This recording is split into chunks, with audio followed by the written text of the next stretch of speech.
Mixers po, abante kontra Rain or Shine sa kanilang unang pagkikita mula nung matapos yung championship ng Philippine Cup. Agumar John, Jason Webb, ang inyong mga lingkod. Jay, interesting first half na ang atin nakita. Interesting first half, and in terms of scoring, para dito sa Mig Coffee, nakita natin they're doing very well because they're going to the matchups that they feel they have an advantage in.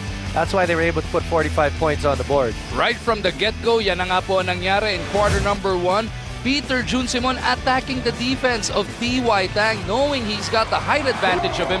He exploded for 8 points right away early on, Jason. And that really set the tone. PJ Simon getting points underneath. Don't forget about Mark Fingers. He's also attacking right there below the free throw line. A lot of points on the part of Mig Coffee from that area.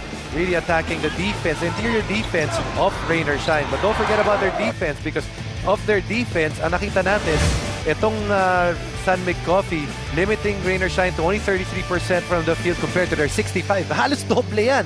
Tapos ang dami pang turnovers ng Rain or Shine. The only reason it wasn't a bigger lead, yung 3-point shooting ng Rain or Shine. Pagdating ng second quarter of action, sina Ian Sanggalang naman ang naging bida para dito sa Super Coffee Mixers. You see Barako here with a miss, pero nandoon si Sanggalang to keep it on that side of the floor, working overtime using the pivot to put it right back. Tapos si Alex Malyari pumasok din into this game using his length. This time around, nakikita mo yung kanyang long two sa pagkakataon na yun. And then etong si Mace, nakakuha ng block dito. Ang ganda ng pagkakadiskarte nila. Pagka-block, binigay ni Barako dun kay Malyari yung bola for the alley-oop jam para dito kay James Mace. Lots of highlights para sa Mig Coffee, but Rain or Shine not out of this game at all. Look at Teng and Sanggalang, top scorers. Assist-to-turnover ratio going the way of Rain or Shine. Reason why Mig Coffee hindi naman nalayo dun sa quarter na yun. Dami lang second chance points. Jeff Chan opens up the scoring for this third quarter with a booming triple. Sa atin ng PLDT Home Devolution turns your ordinary TV into an internet TV. And going back to the second quarter, this is already an 8-0 run para dito sa Rain or Shine to get them back into this game. PJ Simon papasagin ang kanilang katahimikan. Kasama niya si Seg, sina Mace, Pingris, Devans, and Yap. Kalaban ngayon, nabanggit na natin si Chan. Nandiyan din sina Belga, Lee, McLean, and for the first time in the game, si Jaire Ibanez. Lee puts it on the floor, looking to outrun etong si Bing. Belga from the outside, 16-footer doesn't drop. Di nagkaamuyan si McLean at si Ibanez. Napunta na kay Devans ang bola. Yap to Simon. Atin sa atin na ng PLDT Home Devolution turns your ordinary TV into an internet TV. PJ Simon single-handedly stopping that run of Rain or Shine. That's 5 straight points for him, hitting from both inside and out. 15 in total para kay Peter Jun. Balik sa 10 ang abante ng Sandmig. Mo Belga off the spin, will miss on the hook. Eto na si Devans. Nauna si Mace. Hindi nakita. Bigay muna kay Yap yung bola. Devans looking to attack Lee. Down at the block. JDB katawanan. A foul is already whistled dito sa angas ng tondo. We see this play right here. PJ Simon going both inside right there, attacking defense of Jeff Chan. And then good ball movement leading to a wide open PJ Simon. That's 18, no, correct that, 15 points para dito kay PJ Simon.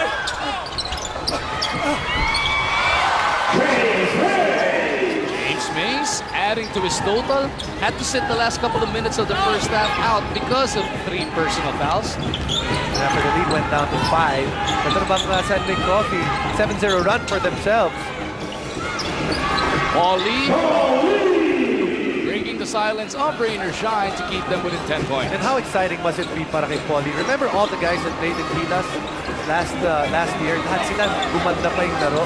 What is the ceiling para dito kay Paulie after he attends the Gilas camp? Natin nag-i-ensayo to every Monday night sa Gilas, Pilipinas as James Young rattles home that 3. At it's atin ang PLDT Home Devolution turns your ordinary TV into an internet TV. Dyer's got to be better than that. You got to read the back screen. It was there the entire time. Did not go around it, tried to go through it. Mark Fingers too good at screener and freed up ito si James Yap. Hindi naman makabawi si McLean sa kabilang dulo. Kaya presa na naman ang abante na sa Coffee. Look at Bing battling McLean. Bing is putting on a variety of moves. Mace with a board. Loses into the baseline though. It's really a big boys area dun sa ilalim, dun sa paint. Binanggit mo na si Paulie, no? Nasa training pool ng But first, let's send it over to Sal Guevara. Very positive words coming from Coach Tim Cone. Sabi niya, you guys should be proud of your performance, pero dapat aware din sila to sustain it. So Rainer Shine naman, aside from the turnovers, Coach Yengao very disappointed that the guys are always settling for threes. At bakit wala daw tumitira sa loob? Balik sa inyo, Mugu. Thank you, Sal. He's that 16-footer. And McLean, they're inward. He's doing well, but he's also attacking from the outside. Someone has to attack that interior defense on San Mig Coffee. Peter June looking to attack at si Chan. Devance getting that space against Lee. They go down to Mace. Along McLean. Binabanggit natin kanina, isang magandang preview rin siguro to ng All-Star Weekend natin. Dahil, of course, it is going to be Gilas Pilipinas going up against the PBA All-Stars. Itong Rainer siya, 4 siya na nasa training pool ng Gilas Pilipinas. Tapos idagdag mo si Ping, tapos to si San Mig, ang daming PBA All-Star.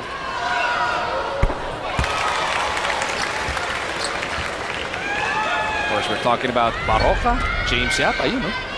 Kita mo naman, Devance and Simon. On one side, you have Coach Tim Cone. Siya na nga magko-coach, 4 pa yung mga players niya na maglalaro doon sa side ng PBA All-Stars and side of Rainer Shine. 4 guys will be suiting up for the Gilas.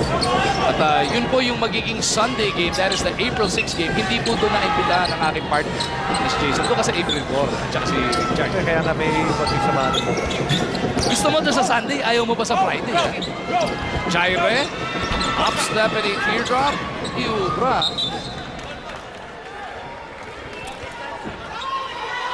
But a possession will remain with Rainer Shine. Ako, I can't hardly wait na mapanood yung press conference. Abangan ko sa Twitter na kung saan mapapanood yung press conference. Pero pwede rin you can hardly wait. Magsagaan mo na, antayin mo na. McLean kicks it out. Here's Lee off the crossover. Pero si Devance nandun pa rin. The leaner doesn't work. McLean looking to clean it up. Overcooks that one. Ingris itinawid ang bola. Gets it over to Simon. James Yap. Pilit yung pinapagpag. Ito si Jaire Ibanez. Ball swings the other way. Mig looking for Devance. Chat kasi yung bantay niya. Sabi din yung pinapagit mo. No? They are looking for those mismatches. As James carries it over the ring. Sabi ng PLDT Illusion turns your ordinary TV into an internet TV. Making basketball easy. You know you have a mismatch. All you got to do is attack it. Right there, there's the mismatch. Jaire Ibanez overheld. It's not the first time he's done that. It's the second time para dito kay James Yap to hit that 3. And all the way into the huddle on this 30-second timeout, si Coaching naka-dagger looks dito kay Jaire Ibanez. Ginawa ni Jaire, umikot doon sa kabila ng kanilang huddle. And you don't help out of James Yap unless you feel that you can make it back. Sel, anong balita? More options to score para kay James Yap dahil sa improvements ng kanyang shooting elbow.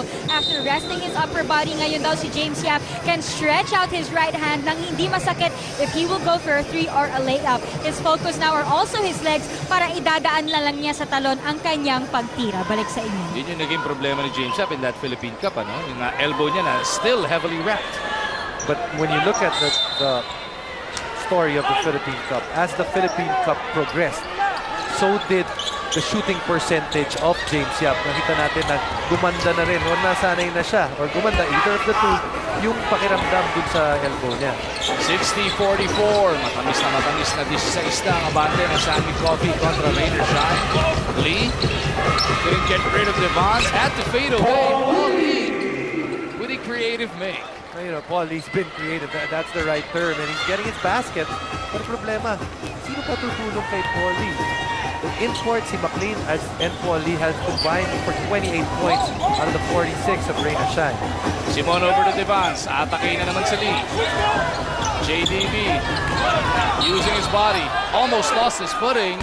See, that's difficult. The thing is, in game number 5, the San Mig Coffee coaching staff, pinansin nila yung depensa ni Paul Lee na hindi daw pwede yung ganun. And since that time, hindi na pinayagan yung depensa niya because in games 1 to 4, that defense was actually allowed. We're talking about the Philippine Cup Finals, which ended just 24 hours ago.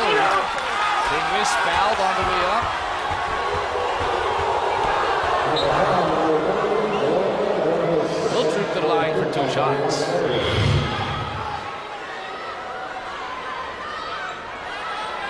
Technical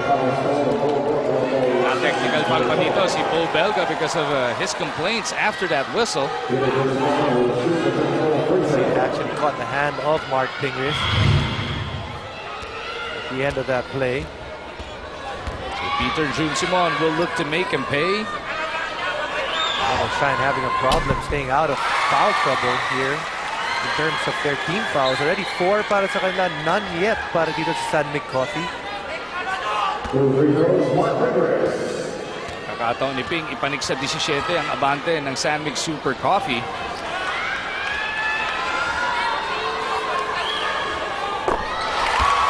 It's the first one to go. Mariwasa quality play muna tayo. Hatid sa inyo ng Mariwasa Tiles. Looking for quality tiles? Trust only Mariwasa. Uncompromising quality. Rainer Shine takes to the floor once again. Looking. 2 for 2 for Ping, stretching this lead up to 17. Remember there was a time that Rainer Shine had the number of San Mig Coffee. Seemingly kaya-kaya nila. At that time, it just has gone. Because even in that series, that San Mig Coffee won, kahit pikit yung mga laban, parang yung San Mig Coffee nag-dictate po sa inyo. Si Jaire from within. Peter June gets it over to Devance. Back to Simon. Dun sa kanto, sa kaliwa. JDB unleashes one. McLean gathers that rebound. Is that foul going to be on Simon or Mays? It's going to be on Mays. And Mays is actually the only player in that San Mig team that's actually having trouble keeping away from fouls. Timeout muna tayo. Propack, result ng result pang ani, 49 pesos lang. Available in CC Castig, District Madalas Ticket, pinili mo favorite flavors.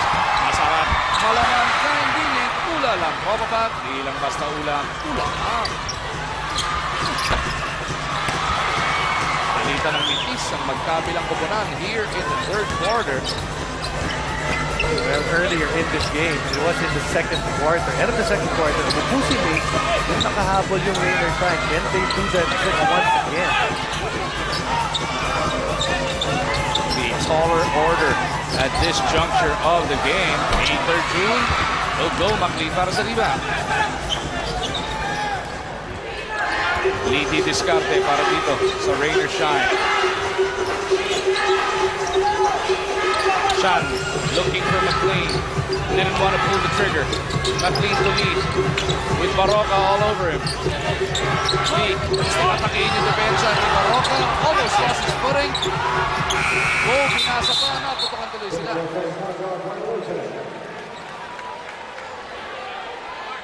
Mark Baraka doing enough. First of all, played good defense initially on Paul Lee. Tapos pati yung tira ni Bo Belga. Siya rin yung nag-deny dun. Sinabayan niya, forcing Bo Belga to pass the basketball.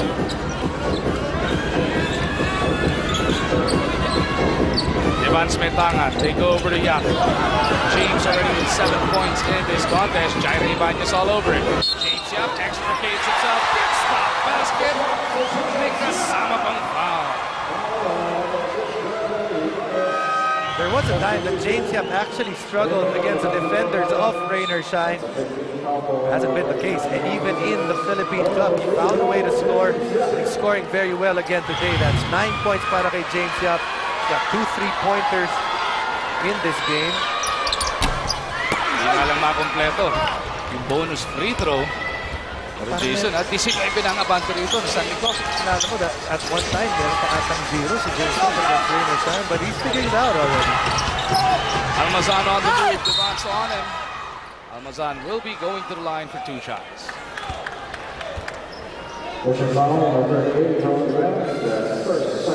Alam mo sa long span yung binabanggit ko kanina no, na itong Rainer Shine seemed to have San Mig's number ever since that Game 7 nung manalo ang Rainer Shine ng kanilang unang-unang kampyonato.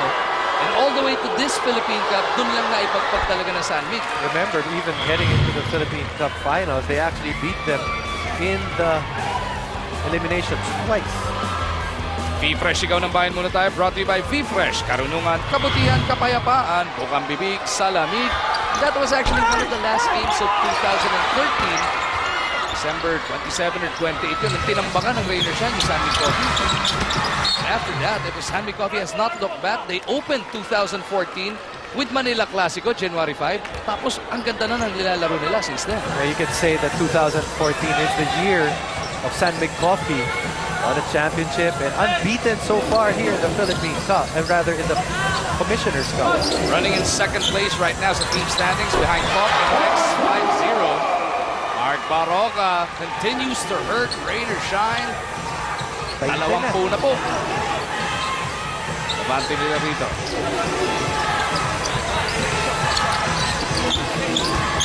Lee in the lane, gets it to Almazan. Hinahanap pa sana si McLean. Passing actually right now. Defense of San Mig Coffee dictating everything. At kailangan titira, hindi tinitira ng Rainer Shine. Pag kailangan ipasa, tinitira naman nila. Lee takes it up to McLean. The power step is good.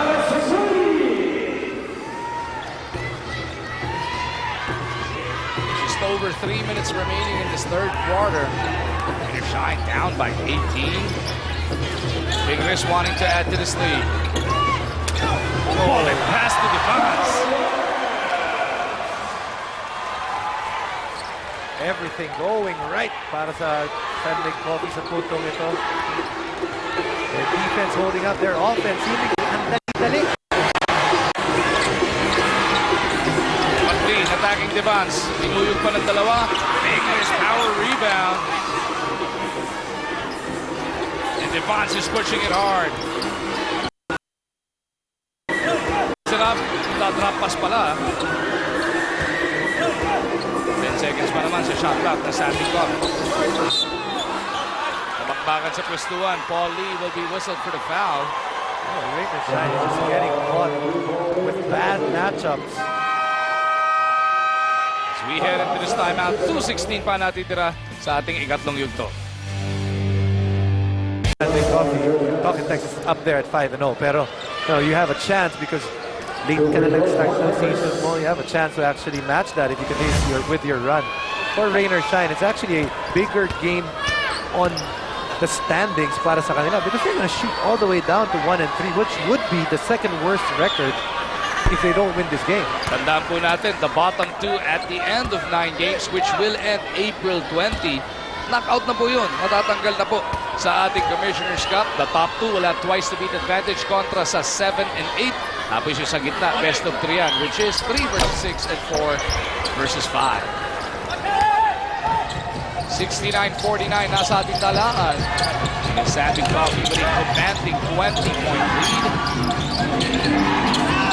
Chen, hindi makatanggat ng bola kontra kay Barako. Almazan nakatake, tied up by Sanggalang. Outside jumper, Cruz could not deliver. Chan underneath. Loses it to the baseline. Another warning here.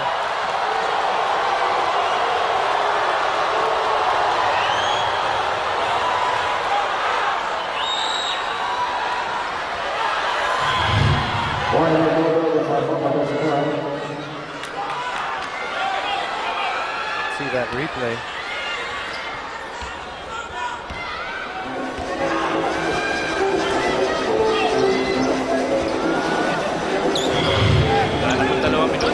Sa ating third quarter. Big Risk working on Almazan. Barako right back to Big, deep position. Reach and foul whistle on Raymond Almazan.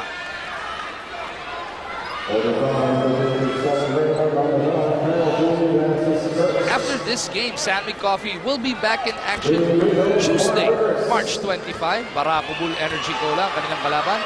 Bago yun sa bakbakan nila sa Talk and Text sa March 31. And then yung after ng All-Star break, April 9, Air 21 ang kanilang katapat. Ang Rainer Shine naman, March 26 ang next game, Meralco ang katapat. Tapos March 31, Global Port. And then after the All-Star break, Talk and Text on April 9. Sel? Paul Lee looks very tired scoring for Rainer Shine, pero pinaalala nga ni Coach Cheng na huwag niyo pa rin kalilimutan na hanapin ang import. At nakakatakot na nga ito si Coach Cheng sa huddle kasi tinanong niya, bakit madaming SMC players ang nakakalibre pero walang makasagot? Balik sa inyo. Hindi nila mahanap yung import kasi nakaupo sa ngayon. 70-49 is the score. Jack po ang abante rito ng Sandy Coffee. Big Riz, atake na naman si Almazan. Kita mo naman yung algagay. Big Riz spinning away in traffic. Tatlo kalaban. Turns it over. Papunta kay Norwood. Norwood on the move. Tied up by Nelson. Wow.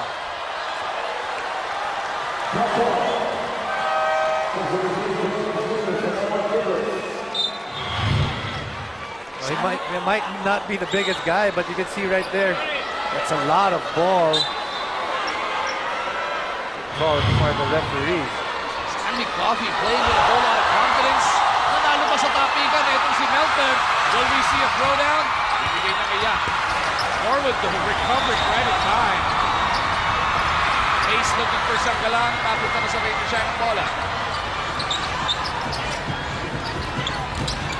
Chan on the move, stopping on a dime. Fade away gets the bounce.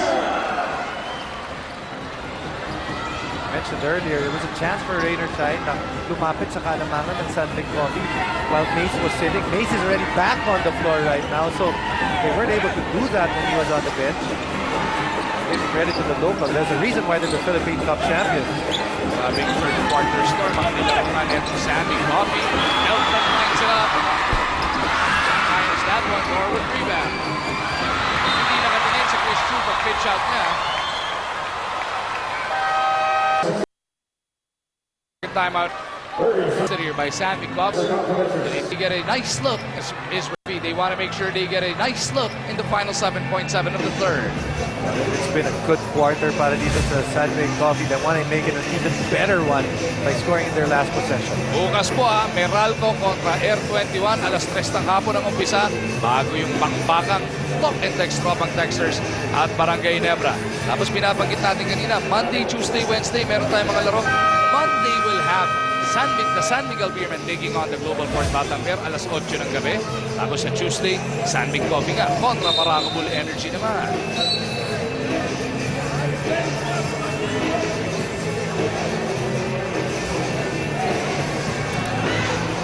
San Mig Coffee not content with this 19-point bubble they are sitting on right now. Di pa pwede mag-sub ang Rainer Shine dahil hindi naman nag-sub ang San Mig. 30-second timeout lang kasi ito. Jeric Teng will move back to the bench. Chef Chan will have to play defense. Baroka nagtatawag ng kakampi. Gets it over to Yap. 5 to shoot. Melton bounces into Mays. Ito ang tira, nagbintis. Hail Mary ni Chu. Ginebra. At the end of the first 3 quarters, it is the San Mig Super Coffee Mixers taking a 19-point lead into the final frame, which is coming up sa aming pagbabalik.